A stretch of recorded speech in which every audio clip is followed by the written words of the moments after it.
Hello, I'm Matt Helmers with Iowa State University, and I just wanted to talk about a couple of the terms and information that we used in the infield practices discussion on nitrate loss, and maybe provide a couple resources that one can use um, if you're thinking about this. And one is Whole Farm Conservation Best Practices Manual put out by the Iowa Learning Farms and the Conservation Learning Group at Iowa State University. It walks through some of the infield management like tillage management and cover crops and some of the things to think about and some of the definitions that we have there. But I wanted to go over a few of the practices we talked about and just kind of give some definitions and some pictures of what they may look like. And the first would be we talked a bit about no-till. And really what that is that there's no primary tillage or no soil disturbance other than planting the crop and maybe injecting fertilizer. And so these pictures show corn residue out on the field that then one would go in and plant the soybeans in. And you'd have to set up your planter to move through that residue to be able to get a good seed to soil contact. But this would be what a no-till field might look like. The next one would be conservation tillage. And the definition of conservation tillage is that there is 30% or more residue cover out on the field after planting. And that would be evaluated. You just lay out a tape and you could go every foot for 10 foot and see if there is residue under that specific point, and we'd have 30% or more of that. You can see here the picture on the left. There's been a bit of tillage of some soybean residue, maybe strip till just in the zone where we're going to plant corn, and then we plant corn into that. On the right, you see more of a fall tillage onto the corn residue, and then we would come back in the spring, and there might be some more disturbance of that soil to prepare the seed bed for planting, but then we would plant right into that. So in these cases with this conservation tillage, we do have some disturbance of the soil prior to planting of the crop, but after planting, there would be 30% or more residue cover for that to qualify as conservation tillage.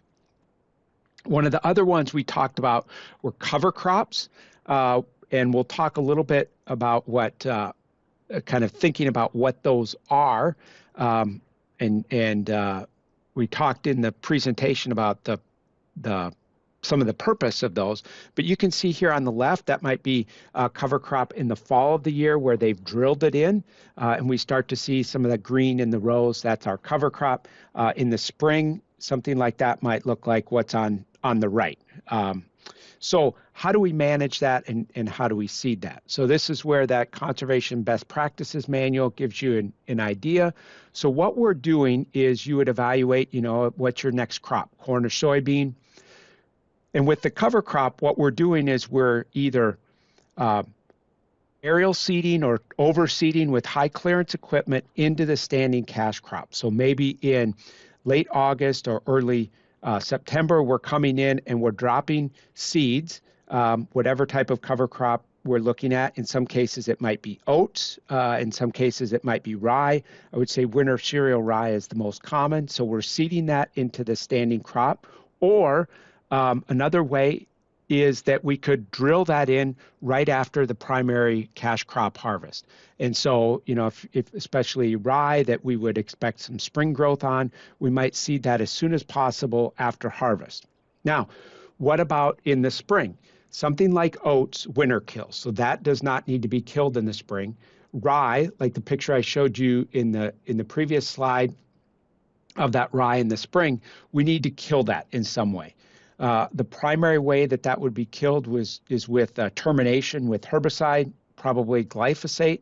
In some cases, they might let it grow longer and then crimp it, but you have to let it grow maybe to the boot stage to crimp it so that it doesn't grow back. But in general, what we're doing is we are planting either after harvest drilling or seeding it into a standing crop, letting that grow in the fall. If it's something like oats or maybe radish, brassica, that would winter kill, or if it's rye, then we're letting that grow in the fall and then into the spring and then terminating that before the cash crop. We'd like to terminate that about maybe 10 days to 2 weeks before corn planting, and just we could probably plant green into that with soybean planting. Okay, one of the other things that we talked about was the corn nitrogen rate calculator and the MRTN. This is a website and information put out by multiple universities: Iowa State University, Purdue, Minnesota, Michigan State, Illinois, Wisconsin, and The Ohio State University. You can see the website there. And what you can do with this is you can go and look at what might be maybe recommended nitrogen application rates for your region. So this is a case for Iowa, for the kind of biggest part of Iowa. And this is a corn-soybean rotation with a price per pound of nitrogen of 40 cents a pound, corn price of $4, so then this price ratio of 0.1. And what this gives us is a maximum return to nitrogen rate, which is 147, and then a profitable range around that from 134 to 159. So this would just give us some kind of recommended nitrogen application rates, looking at crop yield, but also the return to nitrogen, because as we increase nitrogen application rate, our cost increases. So if our yield does not go up very much, then we're not getting a return to that nitrogen. Let's just go to that website quickly, and we can look at this, and we can put it in for different states, for example. So we could look at Indiana. They might term it the agronomic optimum nitrogen rate. Okay, so here we're going to go to the central area of Indiana. Again, that price ratio of 0.1 with 40-cent nitrogen, $4 corn, and we can calculate that out. And in that case, corn following soybeans, you can see this MRTN is 205 pounds of nitrogen per acre. Okay, so that's different than Iowa. So now we could go to you see it was 147 in Iowa, over 200 in Indiana. Let's go to Minnesota. Corn following beans again, same price ratio. And you can see here a 142. So a little bit different.